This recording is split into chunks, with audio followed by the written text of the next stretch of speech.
Sir चाहिए। P साहब और इसके आई ऊपर थिंक बात सारे लोग कर रहे हैं। मेरी खुद बहुत सारे हुकूमत के लोगों से बात हुई और मैंने उन्हें पॉइंट आउट किया कि आईटी सेक्टर में ये वीज़ा इशू है, तो हमें इसके ऊपर बात करनी चाहिए। वहाँ पॉजिटिविटी भी है लेकिन इसके बावजूद अभी तक रिजॉल्व नहीं हो सका। बॉटल नेक्स वहीं के वहीं खड़े हैं। यूएई का इशू आ रहा है, सऊदीज का आ रहा है, तो वहीं का वहीं खड़ा है। अभी वो उसको कुछ तब्दीली नहीं कर सके, हम फैसिलिटेट नहीं कर सके प्रोसेस को। सर यही मैं कह रहा हूँ कि कोशिश जो मैं जितनी भी बात कर रहा हूँ, और आई थिंक मुझे ऐसा नहीं लग रहा है कि कोई एफर्ट नहीं कर रहा, एफर्ट्स हो रही हैं।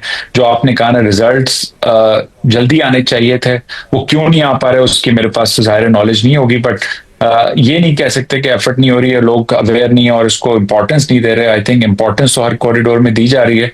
सॉल्व क्यों नहीं हो रहा इसकी वजह I am not the right person to answer. There may be and many other reasons कि क्यों नहीं सॉल्व हुआ, जल्दी क्यों नहीं हुआ, और अल्लाह करे अभी भी हो जाए।